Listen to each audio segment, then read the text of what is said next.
नमस्कार, मी संजय मोरे. बरीच वर्ष शैक्षणिक क्षेत्रामध्ये काम करतोय, स्पर्धा परीक्षांचे वर्ग देखील चालवतो आणि आज तुमच्याशी खास मी भेटत आहे ते काही इतक्या वर्षाचा माझा अनुभव आहे. अभ्यासातला, क्लास घेत असताना, शिकवत असतानाचा जो अनुभव आहे तो मला तुमच्याशी शेअर करायचा. मी तुम्हाला प्रॉब्लेम संबंध सांगणार आहे, येणाऱ्या काळातले येत असलेले आतापर्यंतचे प्रॉब्लेम आणि त्याचं सोल्युशन याच्यावर मी बोलणार आहे तुमच्याशी. तुम्हाला जरा तरी डाऊट आला एखादा तर तुम्ही मला नंतर ह्या व्हिडिओ नंतर तुम्ही मला बोलणार आहात, माझ्याशी मला तुम्ही व्हिडिओ पाठवणार, बोलणार आहे आपण. तर मी प्रत्यक्ष सुरुवात करतो.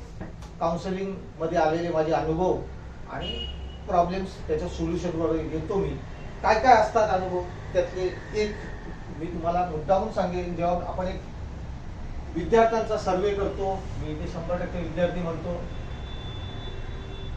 काय काय बघण्यात आलेलं आहे, कसं आहे ते सांगतो तुम्हाला. त्यातल्या 25% विद्यार्थ्यांकडे ध्येयच नसते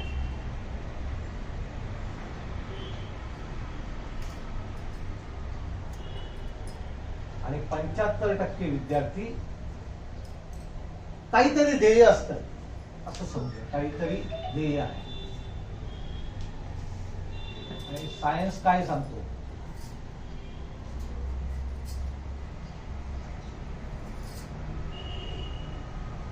जर तुम्ही एखादा गोल सेट केला असेल, तुमच्या जीवनात ध्येय असेल, तर तुमचा अभ्यास हा योग्य रीतीने होतो, असं आतापर्यंत सायन्सने प्रूव्ह केलेलं आहे. त्याचबरोबर असं म्हणता येईल, अभ्यासात सातत्य ठेवणारे आणि अभ्यास समजून घेणारे विद्यार्थी यशस्वी होतात आणि तेच आपले ध्येय साध्य करू शकतात. मी आता हे जे तुम्हाला सांगितले 100 विद्यार्थी, त्यातले जवळपास 25% लोकांकडे ध्येयच नसतं आणि जे 75% विद्यार्थ्यांकडे ध्येय असतं त्यांच्या आणि एकंदरीत असलेल्या सिस्टीमकडे बघूया.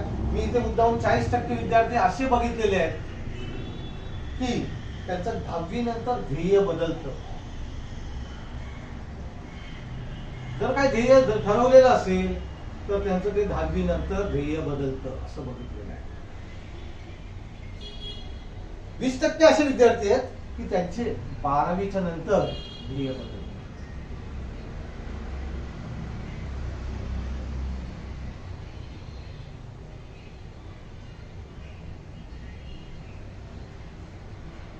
दहा 10% विद्यार्थी आहेत जे 15वी नंतर त्यांचं ध्येय बदलतं.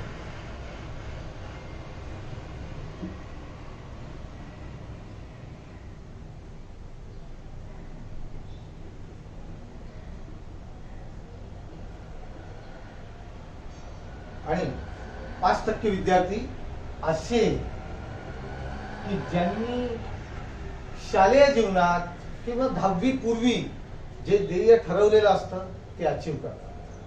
म्हणजे असं मी म्हणे 10वी पूर्वी किंवा शालेय जीवनात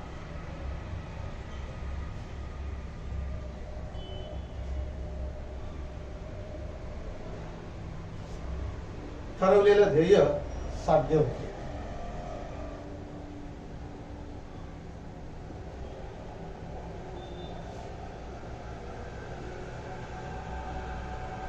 हे सांगण्याचा उद्देश असा की जर तुम्ही 10वी पूर्वी किंवा शालेय जीवनात जर एखादं ध्येय ठरवलं तर तो तुमचा अभ्यास क्वालिटी होतो. नाहीतर विद्यार्थी काय सांगतात, मी 10 तास अभ्यास केला, 12 तास अभ्यास केला, दॅट इज क्वालिटी असं म्हणता येईल का? नाही. क्वांटिटी बुद्ध आहे तुम्हाला, तुम्ही क्वांटिटी बोलताय, किती तास अभ्यास केला. आपल्याला म्हणायचं क्वालिटी. क्वालिटी अभ्यास केला का तो कधी होईल, जेव्हा तुमचं जीवनामध्ये काहीतरी ध्येय असेल. आता आणखी यातल्या काही विद्यार्थ्यांच्या प्रश्न असतात, अडचणी असतात, त्याच्याबद्दल बोलूया. आलेले प्रश्न किंवा जे आतापर्यंत अनुभव आहेत ते काय बोलूया, ते जरा नोट डाऊन करून घ्या. आणि आता मी तुम्हाला आपल्या सिस्टीम मध्ये काय काय चालते, आपल्या सिस्टीम म्हणजे एकूण एज्युकेशन सिस्टीम काय आहे, कशी चालते, त्याच्याबद्दल येऊया. प्रॉब्लेम कडे येऊया, सोल्युशन कडे पोहोचूया. मी इथे असं म्हणतो एकूण जेव्हा 100 विद्यार्थी असतात, 5% असे विद्यार्थी ना, त्यांना कुठल्या क्लासची गरज नाही, कोणी येऊन सांगायची पण गरज नाही, ते त्यांचा अभ्यास करत असतात. असे 5% कसे, तर त्यांना कोणीच सांगायची गरज नाही अभ्यास काय करायचा, कदाचित क्लासची पण गरज नसते, असे विद्यार्थी असतात. आणि 5% विद्यार्थी असे की जे अभ्यासामुळे इम्प्रूव्ह होतात, किंवा असे की जे ऑलरेडी चांगले आहेत पण अभ्यास न केल्यामुळे खाली सुद्धा येतात, असे सुद्धा आहेत. म्हणून मी बघा एरो असा असा लिहितो. आता उरले 90% ज्यांचा अभ्यास 5वी 6वी 7वी नंतर पर्सेंटेज कमीच होत जातात, असे 90%. तुम्ही बघितलं असेल, कारण मी इतकी वर्ष कॉम्पिटिटिव्ह एक्झामचा जेव्हा क्लास चालवतोय, मी कॉलम तिथे टाकलेला आहे, 10वीला किती मार्क, 12वीला किती मार्क, ग्रॅज्युएशनला किती मार्क. तर मला दिसतं 10वीला 80%, 85%, 90%, पण 12वीला घसरलेले असतात आणि ग्रॅज्युएशनला आणखी खाली आलेले असतात. म्हणजे मला हा चढता आलेख व्हेरी रेअर, खूप कमी ठिकाणी बघायला मिळाला. चढता आलेख मध्ये ही मी म्हणेन, पण हे 90% मॅक्सिमम विद्यार्थी जे 4थीला मार्क असतात त्याच्यापेक्षा त्यांचे मार्क खालीच जाताना दिसतात. त्याच्या प्रश्नांकडे येऊया. मी जरा सिस्टीम, एज्युकेशनल सिस्टीम आहे त्याच्याबद्दलच बोलतो. मी बोलत असताना तुम्हाला पोर्शन बद्दल सांगतोय पहिल्यांदा, आणि मग सांगणार मेथड, त्यानंतर बोलणार आहे time, other activities, parents involvement आणि पर्सेंटेज, मार्क्स पर्सेंटेज याच्याबद्दल बोलणार. एक एक गोष्टीकडे जेव्हा मी जातो तेव्हा 1ली ते 4थी असं मी म्हणूया, 1st to 4th कसा असतो अभ्यासक्रम कसा असतो. सगळ्यांना चांगले मार्क मिळतात, अभ्यास मी म्हणतो इझी आहे. आणि तो कसा असतो, ए फॉर ऍपल फक्त असंच असतं का, नाही, तर इथे ऍपल काढलेला असतो आणि इथे लिहिलेलं असतं ए फॉर ऍपल. हा जो ऍपल आहे मोठा आणि अक्षर छोटी, त्यांना कळतं ऍपल कशाला म्हणायचं. जरा समजून घेऊया. 1ली ते 4थी मध्ये ही चित्रच दाखवली नाहीत, इमेजेस दाखवलीच नाहीत आणि फक्त रटून घेतलं ए फॉर ऍपल. तर काय होईल, मोठे झाल्यावर त्यांना कळेल का ऍपल म्हणजे कुठलं फळ असतं. येस, बरोबर. बनाना दाखवलं त्यांना, केळं दाखवलं, त्याला पण ते ऍपल म्हणतात. समजते का मला. त्यांना फळ दाखवलं जातं, इमेज दाखवली जाते, मग त्यांच्याकडनं समजून घेतलं जातं. म्हणून मी इथे मुद्दाम लिहितो, जी मेथड आहे अंडरस्टँडिंगची ती खूप चांगली असते. अंडरस्टँडिंग मेथड असते, बाय हार्टची मेथड नसते. बाय हार्ट केलं नाही जात, फक्त बाय हार्ट होतो A for apple, A for apple, आणि मग ऍपलची स्पेलिंग जेव्हा कधी तुम्ही केलेली आहे ना ती तेव्हाच झाली, नंतर करायची गरज लागत नाही. तुम्ही समजून घेता. अभ्यास, सातत्य आणि समजून घेणारे विद्यार्थी आपलं ध्येय प्राप्त करतात. अंडरस्टँडिंग, इथे मी म्हणेन की सगळ्या इमेजेस दाखवले जातात, इमेजेस स्टडीज. आता ह्या मुलांच्या टाइमकडे जाऊ. या मुलांना टाइम कसा असतो, 1ली ते 4थी पर्यंतची मुलांची मित्र, रिलेटिव्स असतात जास्त, त्यांच्या मित्र कमी, शाळेत पण असलेला बाजूचा मित्र तो पूर्ण वर्ग त्याचा मित्र होत नाही, आणि म्हणजे अभ्यास एके अभ्यास एके अभ्यास एके अभ्यास, असा त्याचा 90% वेळ हा अभ्यासामध्ये जातो. असं मी म्हणेन 90% वेळ त्याच्या जीवनातला ह्या वयामध्ये अभ्यासात जातो. मित्र नसतात ना, मैत्रिणी नसतात, जास्त पॅरेंट्सशीच, घरातल्याच पॅरेंट्सशीच, आई वडिलांशीच वेळ जातो. म्हणजे ज्या फ्लोअरवर राहत असेल ना, ज्या सोसायटीत राहत असेल ती पण मित्र नाही, त्या बिल्डिंग मधले पण नाहीत, त्या विंग मधले पण पूर्ण नाहीत. त्या विंग मध्ये ज्या फ्लोअर मध्ये राहत असेल ना, त्या फ्लोअर वरचेच मित्र त्याचे असतात, पण त्यांच्याशी किती फार कमी वेळ त्यांचा जातो. असा 1ली ते 4थी प्रवास असतो. आता मी ओळे लिहिले अदर ऍक्टिव्हिटीज. काय असतात 1ली ते 4थीच्या मुलाच्या ऍक्टिव्हिटीज, अदर ऍक्टिव्हिटीज. आत्ताच्या काळात थोडीशी मोबाईल आहेत म्हणून, नाही तर उत्सुक खाली खेळायला जातात का? गेला क्रिकेट खेळायला, गेला फुटबॉल खेळायला, नाही. अदर ऍक्टिव्हिटीज मध्ये ते ड्रॉइंग काढून बसतात. कदाचित या वयात तबलाची आवड होऊ शकते, डान्स होऊ शकतो. अशा अदर ऍक्टिव्हिटीज मध्ये मी 90% टाइम म्हटलंय, हा 10% टाइम इकडे जाते. पॅरेंट्स इन्व्हॉल्वमेंट किती असते? मी सुद्धा माझ्या मुलांना शाळेत सोडायला आणि आणायला जात होतो. त्यातली बघितलेली गोष्ट तुम्हाला सांगतो. शाळा सुटल्यानंतर 1ली, 2री किंवा सिनियर केजीच्या मुलाला आई जेव्हा बाहेर आणते ना, त्या मुलाला किंवा मुलीला तिथेच त्याचे दप्तर उघडते, बाहेर काढते आणि काय शिकवलंय म्हणते बघू दे, तिथेच बघायला सुरुवात करते. काय इन्व्हॉल्वमेंट आहे पॅरेंट्सची? ही इन्व्हॉल्वमेंट 90% पॅरेंट्सची इथे असते. आणि म्हणून काय होतंय, मार्क्स सुद्धा 90%च्या अप होतात. लक्षात येते का? बघा कसं कसं होत जातं ते. मुलं अभ्यास अभ्यास अभ्यासच आणि तिथेच त्यांचा वेळ जातो. थोडा आपल्या सिस्टीम मध्ये थोडासा फरक आहे. आणि म्हणून मी पुढे असं म्हणेन की 5वी ते 8वी इमेजेस असतात खूप सारे, इमेजेस कमी होत चाललेले आहेत. अभ्यास पोर्शन पण वाढलेला आहे. मी डिफिकल्ट म्हणणार नाही, बट लिटिल बिट डिफिकल्ट असं.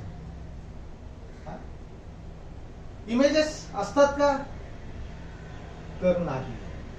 पण या 5वी ते 8वी मध्येच खरं म्हणजे या विद्यार्थ्याचं पुढचं जीवन कालचा अभ्यास सगळा इथे लपलाय. आणि इथे सुरू होते ना ते बेसिक आणि कन्सेप्ट. त्रिकोणाच्या तिन्ही कोणांच्या मापांची बेरीज 180 अंश असते, हे इथेच होते.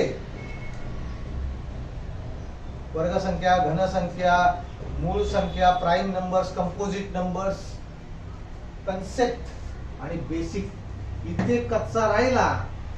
इथला इंटरेस्ट गेला, इथला इंटरेस्ट कमी झाला की अभ्यास कमी होत जातो.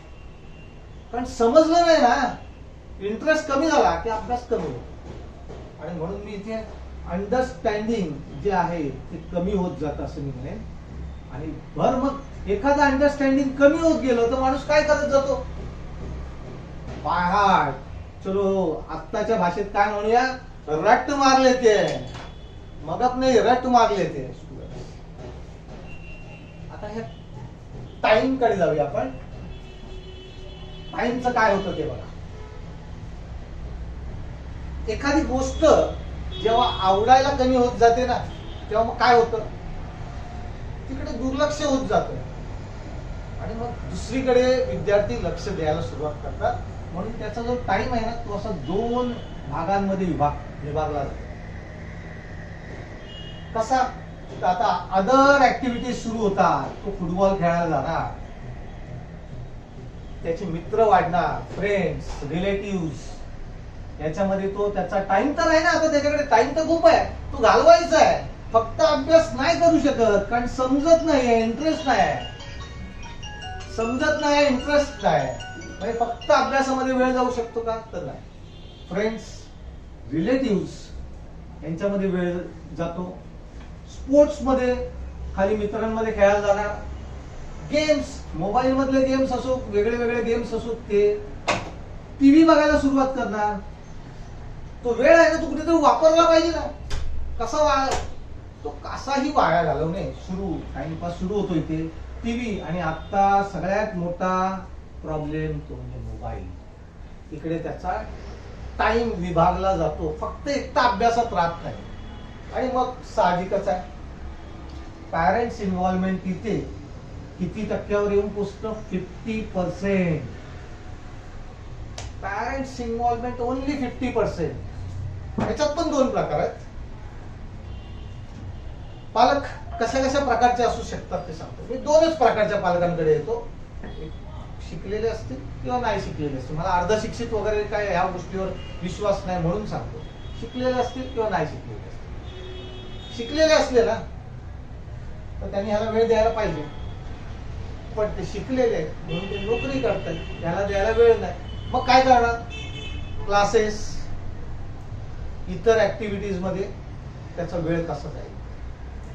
शिकलेले असतील, न शिकलेले असतील तर वेळ खूप आहे, पण ते कुठून शिकवणार? पण ते शिकलेले नाही. 50% वेळ पॅरेंट्स जो 90% देत होते वेळ माझ्या छकुल्या, माझ्या सोनूल्या, तो 5वी ते 8वी मध्ये कमी होत जातोय आणि हा वेळ 50%वर आला. फक्त विचारता एकच गोष्ट घरी आल्यावर कामावर ना, होमवर्क केला का? होमवर्क केला का? होमवर्क हुआ क्या? तेरा पढ़ाई अभी हुआ क्या? होमवर्क किया क्या? Maximum classes academic, I am talking about academic classes, school मध्ये जे शिकवलंय त्याचा होमवर्क आहे तो कम्प्लीट करून दे. स्कूल मध्ये रीडिंग झालेलं असेल तर इथे आता रीडिंग करायचं नाही, त्याचे क्वेश्चन आन्सर घेणे. कारण शाळेत झालेलं आहे असं समजलं जातं. शाळेवाले समजतात ह्याचं क्लासला जातो, ह्याचं क्लासमध्ये होईल. आणि अशा प्रकारे ना क्लास का ना स्कूल का या मुलाचा कन्सेप्ट बेसिक कच्चेच राहतात. आणि मग प्रॉब्लेम प्रॉब्लेम आणि प्रॉब्लेम आणि प्रॉब्लेम ह्या गोष्टीकडे जातो. मी सांगितलं पॅरेंट्स इन्व्हॉल्वमेंट कमी झाली, 90%वरनं 50% आली. पण आणखी एक मोठी गोष्ट घडत गेली ना, जो 4थी पर्यंतचा अभ्यास होता 5वी ते 8वी मध्ये हा अभ्यास वाढला, पोर्शन वाढला, सिलेबस वाढला, कन्सेप्ट वाढले. एखाद्याला इथे जरी कमी असतील ना, जर एखाद्याला 5वीला कमी असतील, 5वीला म्हणूया आपण, 5वी 6वीला कमी असतील, पॅरेंट्स म्हणतो पुढच्या वर्षी आणखी अभ्यास करून वाढवूया. आणखी अभ्यास करणार, पण सिलेबस पण वाढलाय ना. आणि आधीच्या वर्षीचे जर तुमचे कन्सेप्ट क्लिअर नसतील तर, कच्चे असतील तर, संबोध पक्के नाही झाले तर तो अभ्यास कसा राहील, त्याचा इंटरेस्ट याच्यातला कमी कमी व्हायला सुरुवात होऊ शकते. इंटरेस्ट हा जो विद्यार्थ्याचा ह्याच अभ्यासामध्ये एक तर वाढतो किंवा कमी होतो. आणि मग पर्सेंटेज कडे येऊया. 90% अप मिळवत होते ते आता 80%, 85%, 75% एवढ्यावर येतो. तिसरा आणि महत्वाचा, खडबडून सगळे पालक जागे होतात. माझा मुलगा 9वीला आणि पुढच्या वर्षी 10वीला जाणार, बोर्डाची परीक्षा. आता बोर्ड 12वीला होईल, काय होईल, पण आता तरी सध्या 10वी पर्यंत बोर्ड. आणि मग चांगल्यातला चांगला क्लास बघणे आणि त्याचा कसा अभ्यास होईल. मग तो 50,000 60,000 भरून, त्याला 9वी 10वी दोन्ही पॅकेज घेतलं तर 1,00,000 1,00,000 भरून त्याचा अभ्यास करून घ्या. आता इथे काय झालेलं असतं ते बघूया. इथे इमेजेस पण काहीच नसतात आणि जो सिलेबस आहे तो झाला असतो हार्ड, चॅलेंजिंग, डिफिकल्ट असा झालेला आहे हा सिलेबस. आणखी मी असं म्हणेन की इथे जे शिकवलं जातं, इथे जो बेस कन्सेप्ट झाला ना, त्याचा ऍप्लिकेशन इथे सुरू होतं.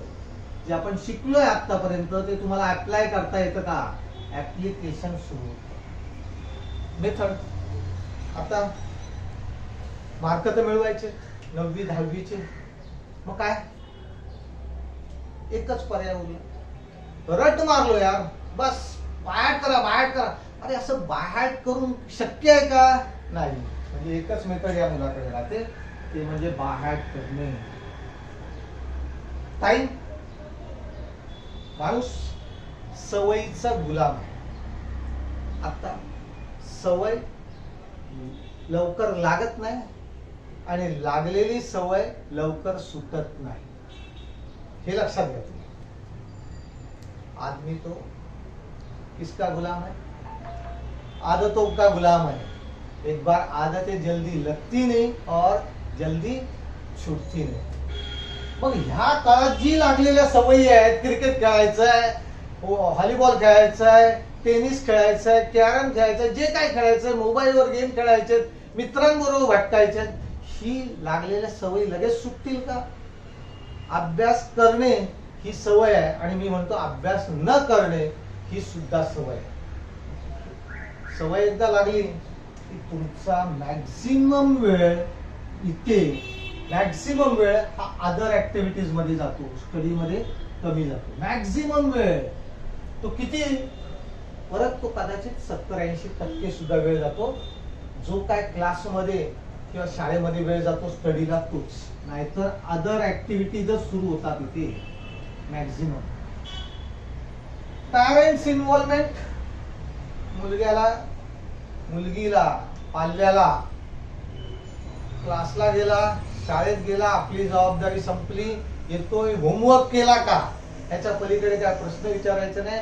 होमवर्क केला नसेल तरी तो हो म्हणतो, केला असेल तर होच बोलणार आहे, पण तो समजून गेला का, रीडिंग झालं का, लेसन रीडिंग झाली का, या गोष्टीकडे लक्ष राहत नाही. मी सरळ सांगतो की पॅरेंट्स इन्व्हॉल्वमेंट इथे 10%च राहतो, फक्त 10. इथे 90% इथे पॅरेंट्स फक्त 10% आपल्या मुलाकडे दिले. मार्क्स 90%, 80%, म्हणजे 70-60 असेच होतात विद्यार्थ्यांचे. जे आपण बोलत आलोय ना, हे सगळे प्रॉब्लेम्स आहेत. आता हे प्रॉब्लेम्स आता मी वळणार आहे आणखी थोडेसे प्रॉब्लेम सांगणार आणि आपण सोल्युशन कडे बोलूया.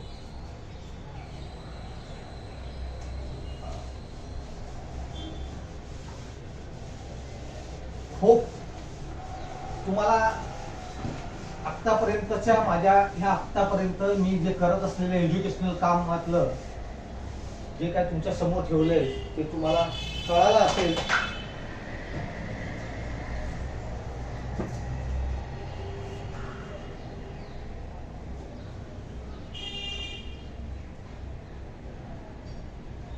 तर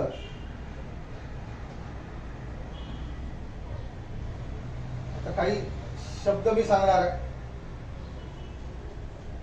विद्यार्थ्यांनी नुसतं अभ्यासाला बसण्यापेक्षा ध्येय ठेवून अभ्यास केल्यास क्वालिटी अभ्यास होतो, हे मी तुम्हाला सांगितलेलं आहे.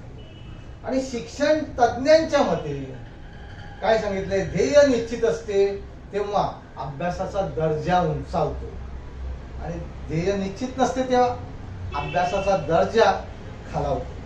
आता विद्यार्थ्यांच्या अडचणींकडे मी जरा येतो, विद्यार्थ्यांच्या अडचणींकडे येतो आणि मग पुन्हा मी सोल्युशन कडे जाणार आहे. काय काय अडचणी असतात विद्यार्थ्यांना.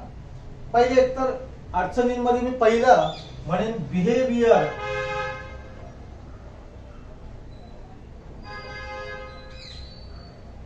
प्रॉब्लेम्स,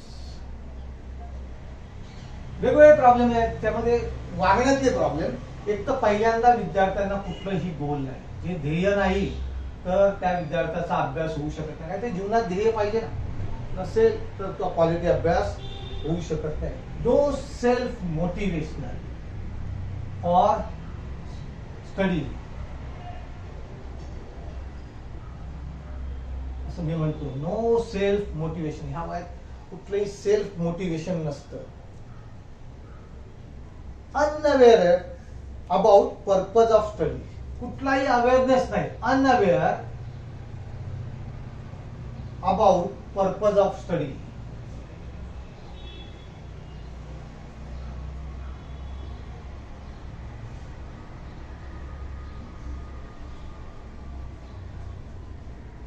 आणखी no friendship with scholar students, त्यांची ही बिहेवियर असेल. नो फ्रेंडशिप विथ कोणाबरोबर, स्कॉलर स्टुडंट्स. मैत्री सगळ्यांशीच असेल पण स्कॉलर स्टुडंटशी तेवढी नसते. हा बिहेवियर मी तुम्हाला प्रॉब्लेम सांगितलाय. आता जरा वळूया, ते म्हणजे प्रॉब्लेम्स. आणखी कुठले problems, study at home, problems in study at home. आता काय काय काय काय खूप सारे प्रॉब्लेम आहेत, पण मी त्यातले थोडकेच तुमच्या समोर ठेवणार आहे. नो टेक्स्च्युअल रीडिंग, काही अभ्यास करत नाही, वाचन होत नाही. पालक सांगताना तुम्हाला ऐकायला मिळत असेल, मुलगा काहीच वाचन करत नाही, अभ्यास करत नाही घरात, अभ्यासात रसच नाही. No interest in study, no interest in study.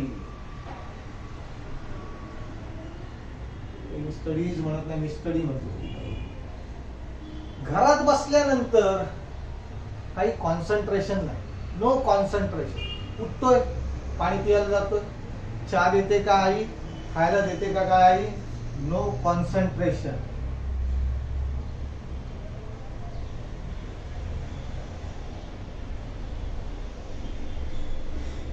No consistency. Consistency बद्दल मी सांगितलं, आज केलं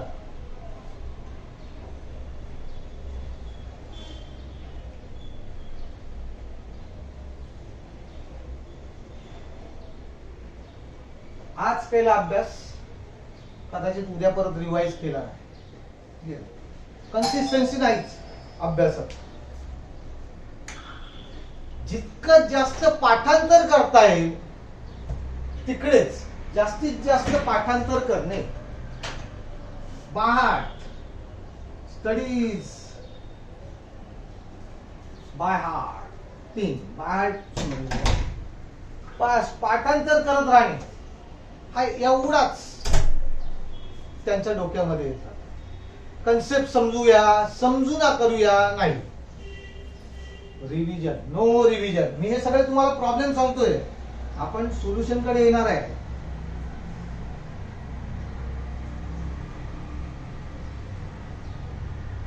नो टाइम मॅनेजमेंट. आपल्याकडे असलेल्या वेळेचा सदुपयोग कसा करूया, काही टाइम मॅनेजमेंट नाही. No revision, no paper solving, no paper solving. आणि हे सगळे तुम्हाला प्रॉब्लेम सांगत नाही. प्रॉब्लेम खूप प्रकारचे आहेत. मी आता डायरेक्ट सोल्युशन कडे येतोय, याच्या काही सोल्युशन कडे येतोय. चला, काय काय सोल्युशन आहेत. प्रॉब्लेमच प्रॉब्लेम सांगत राहिलो तर सोल्युशन कडे कधी येणार.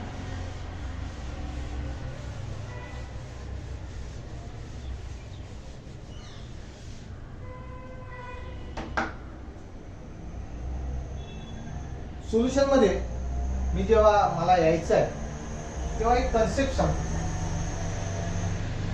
GSP, grasping. ते समजून घेतलं पाहिजे. S stand for self study. किती लोक आज, किती मुलं सेल्फ स्टडी करतात, शाळेतला अभ्यास करतात, क्लासचा अभ्यास करतात, स्वतःहून सेल्फ स्टडी असा मला दिसत नाही. प्रॉब्लेम सांगतोय आणि आम्ही आता सोल्युशन कडे पण येतो. आणि P stand for practice. He practice चांगली झाली पाहिजे तुमची, लक्षात घ्या. काय हे मी सांगतोय प्रॅक्टिस. गणितातल्या काही कन्सेप्ट आहेत, त्याची जर तुम्ही प्रॅक्टिस नाही केली ना तर नंतर तुम्हाला ते कदाचित कळणारच नाही. Reciprocal number, sum of a number and its reciprocal is 125.22. Find the number. म्हणजे रेसिप्रोकल म्हणजे काय त्यावेळेला समजलं असेल तर कदाचित आता लक्षात राहील. Grasping, self study, practice. आता याच्यामध्ये परत मी जेव्हा बोलतोय तेव्हा मी असं सांगेन, ग्रास्पिंग, सेल्फ स्टडी, प्रॅक्टिस साठी काय महत्वाचं आहे. एक, रीडिंग. लेसन रीडिंग गरजेचं आहे, वाचले पाहिजे. हा, धडा पूर्णपणे वाचला पाहिजे. क्वेश्चन आणि आन्सर व्हायला पाहिजे समजून. जे आज शिकवलेत ते जर मला समजले असतील तर धड्याच्या शेवटी असणारी प्रश्नोत्तरे किंवा त्या पाठावर त्या लेसनवर येणारे क्वेश्चन आन्सर मी रोजच्या रोज केले पाहिजेत. आणि रोजच्या रोज मी स्पेलिंग दिले पाहिजेत. स्पेलिंग लक्षात ठेवले पाहिजेत. कर्नलची स्पेलिंग काय, सायकोलॉजीची स्पेलिंग काय ही नंतरची गोष्ट आहे, पण काही स्पेलिंग तुम्हाला केल्या पाहिजेत. Tables, formulas. टेबल्स म्हणजे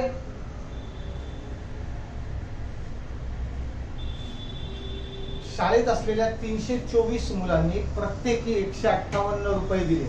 तर 324 गुणिले 158 मला करायचे, तर गुणाकारासाठी मला टेबल आले पाहिजेत ना, पाडे आले पाहिजेत ना. ते नाही आले तर काहीच नाही होणार.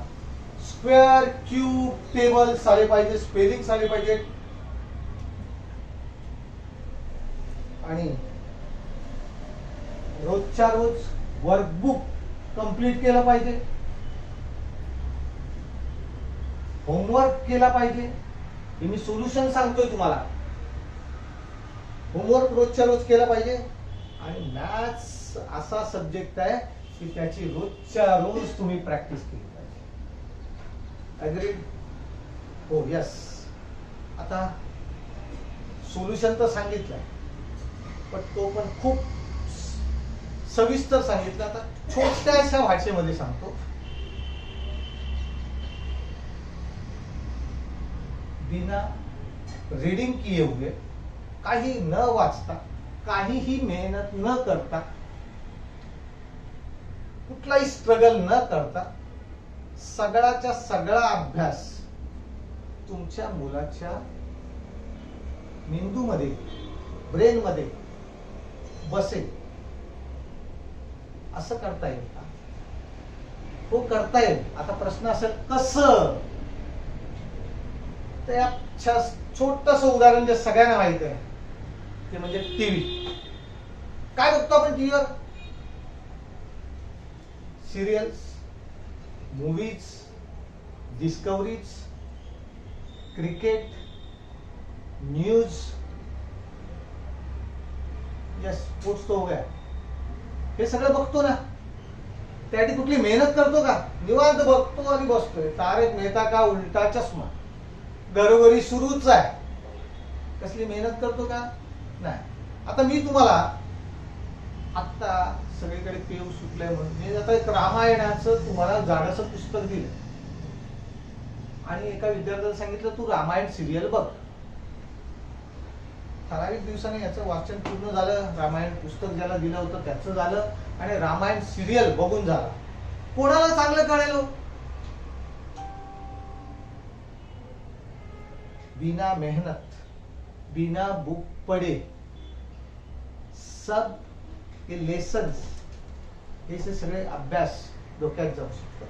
तुमच्या डोक्यात म्हणजे मेंदूमध्ये जाऊ शकतं. अभ्यास पूर्णपणे एकमेव साधन आहे व्हिज्युअल्स अँड ऑडिओ पद्धती, व्हिडिओ ऑडिओ पद्धती. आणि मग त्याला म्हणूया आपण ई लर्निंग. खूप सारे मार्केटमध्ये ऍप्स आहेत, पण मी आज जे तुमच्या समोर आलोय ना, मोरे, संजय मोरे, मोरे एज्युकेशन म्हणा की मोरे मध्येच मोर आहे, MORE, मोर एज्युकेशन. अधिक शिका, अधिक. आता तुम्ही जो मी तुम्हाला ऍप सांगतोय मोर एज्युकेशन, याचा तुम्ही एकदा ऍप ओपन केला तर त्याच्यामध्ये सगळं ऍनिमेटेड तुमच्या समोर आहे.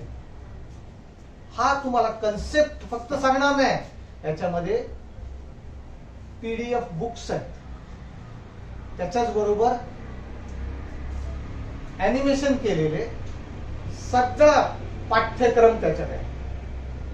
सगळ्या विषयांचा सगळा पोर्शन, सगळे धडे या ऍप मध्ये 1ली ते 10वी व्यवस्थितपणे ते बघितलेत तर नक्की अभ्यास होऊ शकतो. एखादी गोष्ट जेव्हा टीचर वर्गामध्ये सांगते, क्लास असो म्हणजे अकॅडमिक क्लासेस असो किंवा स्कूल असो, सांगितल्यानंतर मुलांना विचारलं जातं कळलं का?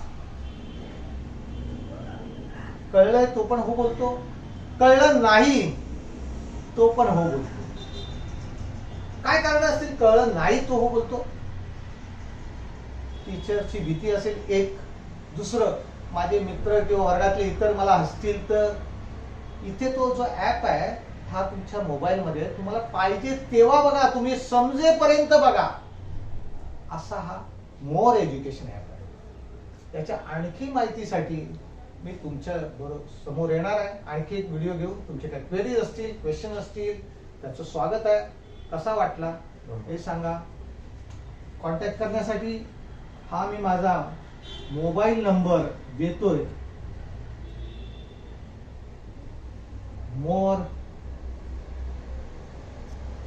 मोरे एज्युकेशन. चला सारे शिकूया, अभ्यास करूया, प्रगतीकडे वाटचाल करूया. Thanks to all of you.